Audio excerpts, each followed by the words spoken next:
Life was hard, and people had to find clever ways to survive, from soup simmered for hours to the humble bread that was everyone's staple food.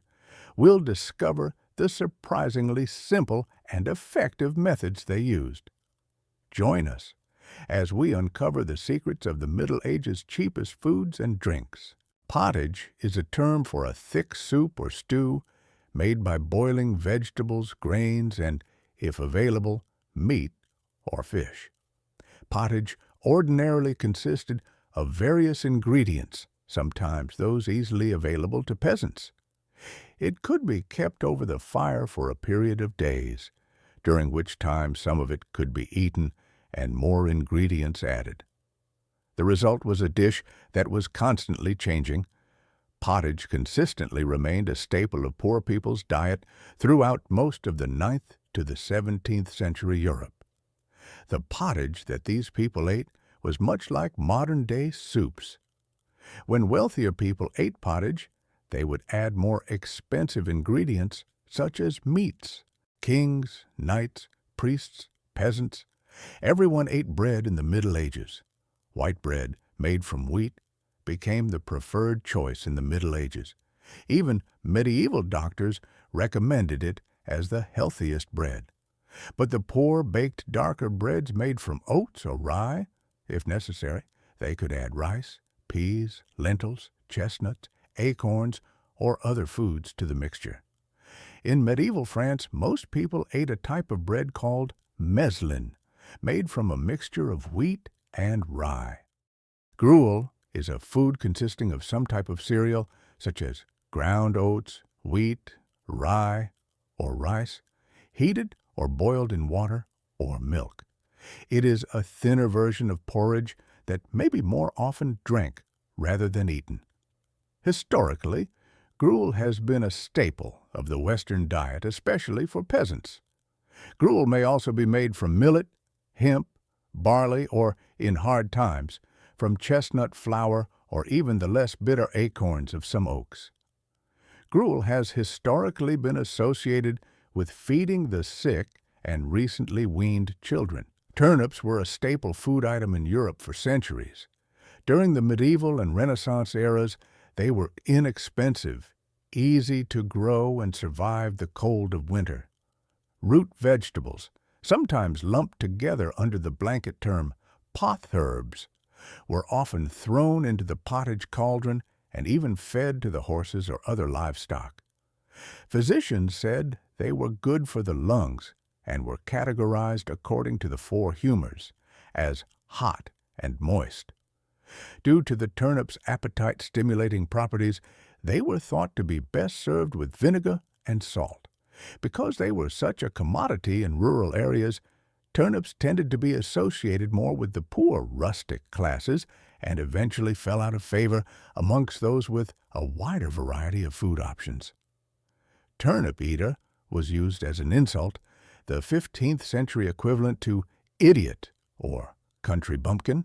Vegetables such as cabbage, beets, onions, garlic, and carrots were also widely consumed, although not as much as cereals.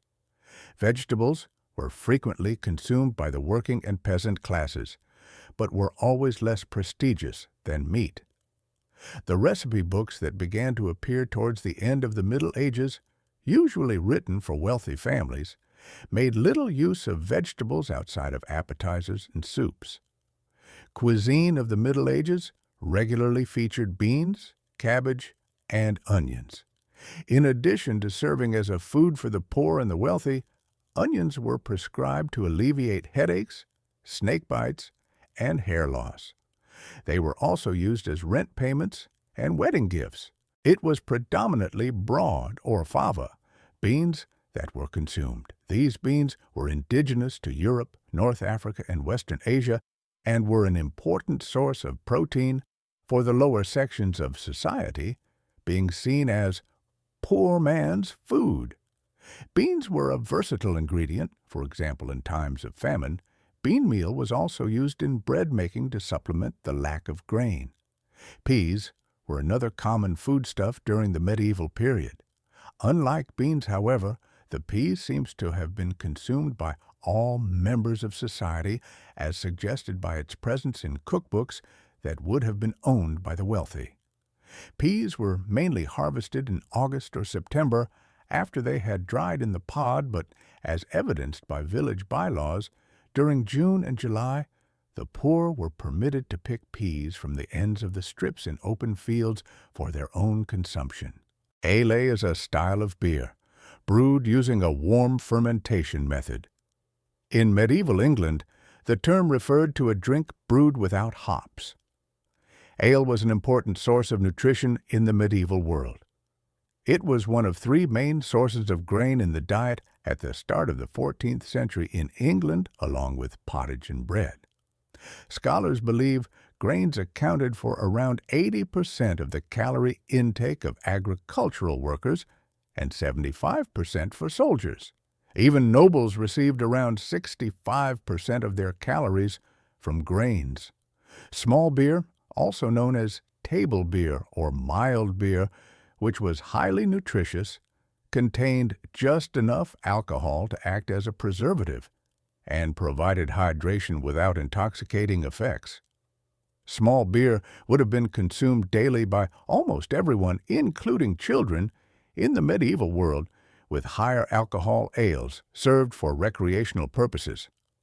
The lower costs for proprietors combined with the lower taxes levied on small beer inevitably led to the selling of some beer labeled strong beer that had actually been diluted with small beer.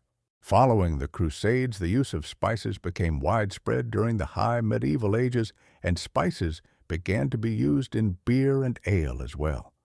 Some of the common spices used were juniper, sage, gentian, cinnamon, and others. During medieval times, ale was generally brewed at home by women and was meant for domestic as well as small commercial purposes.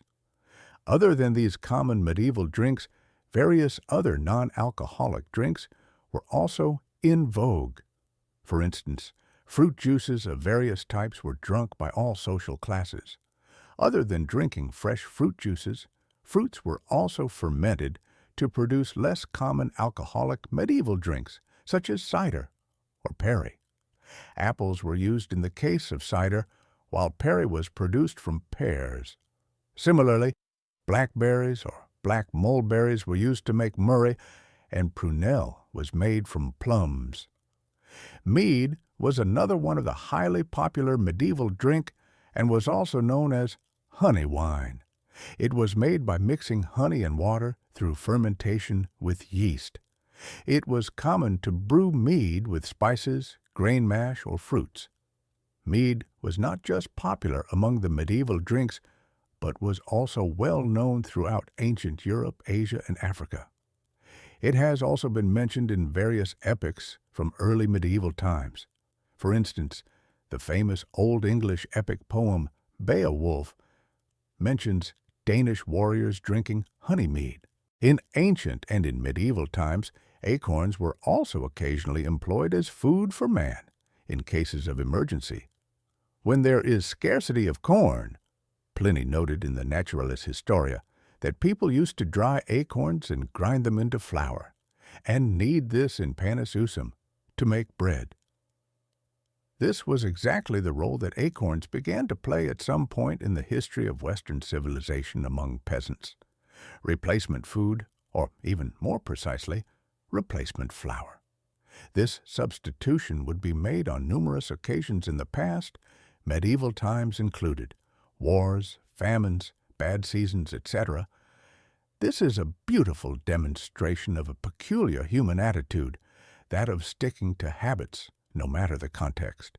Our visual journey from the harsh table of the Middle Ages to the most basic flavors of survival ends here: bread, ale, and a spoonful of pottage. We have seen that history is hidden not only in the clang of swords, but also in our daily meals. What did these images make you feel most about the Middle Ages? What was most striking to you? Share your thoughts in the comments. Thank you for watching. Don't forget to like the video and subscribe to the channel.